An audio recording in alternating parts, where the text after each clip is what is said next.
છેલ્લા થોડા સમયથી કચ્છ જિલ્લામાં વન્ય પ્રાણીઓનો શિકાર કરતી ટોળકીઓ સક્રિય થઈ છે।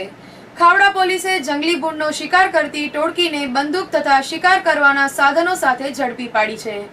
ખાવડાના ઉગમા 3 રસ્તા પાસે વાહન ચેકિંગ દરમિયાન 3 શિકારીની ટોળકી ઝડપાઈ છે। કુલ 4 આરોપીઓ સામે વન્ય સંરક્ષણ અધિનિયમ હેઠળ ગુનો નોંધવામાં આવ્યો। પશ્ચિમ કચ્છ જિલ્લાના વન વિસ્તારમાં શિકારીઓ દ્વારા અવારનવાર શિકાર કરવાની પ્રવૃત્તિઓ થતી હોય છે।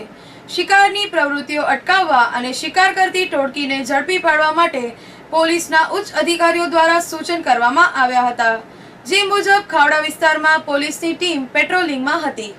ખાવડા પોલીસ સ્ટેશનના પોલીસ ઇન્સ્પેક્ટર વીબી પટેલ સાથે police head constable Pradyumansinh Vadher સહિતના ખાવડા પોલીસ સ્ટેશન સ્ટાફના કર્મચારીઓ ઉગમા 3 રસ્તા પાસે વાહન ચેકિંગ કરી રહ્યા હતા।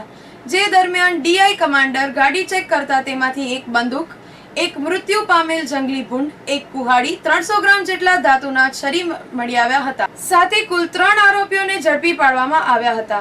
ખાવડા પાસે પોલીસે આ શિકારી ટોળકીને ઝડપી પાડેલ આરોપીમાં ભચાઉનો 40 વર્ષીય મોતી સાદુર કોલી, ખાવડાનો 21 વર્ષીય મહેન્દ્ર અરવિંદ કોલી, વિરંડિયારીનો 50 વર્ષીય મિશ્રી લોંગ કોલી તેમજ પકડવાનો બાકી આરોપીમાં ભચાઉના સાદુર રૂડા કોલીનો સમાવેશ થાય છે।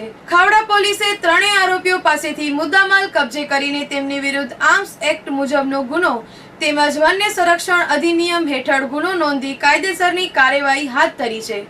તો ખાવડા પોલીસે જપ્ત કરેલ મુદ્દામાલ પૈકી જંગલી ભૂંડનો મૃતદેહ વન વિભાગને સોંપ્યો છે અને વધુ તપાસ હાથ ધરી છે।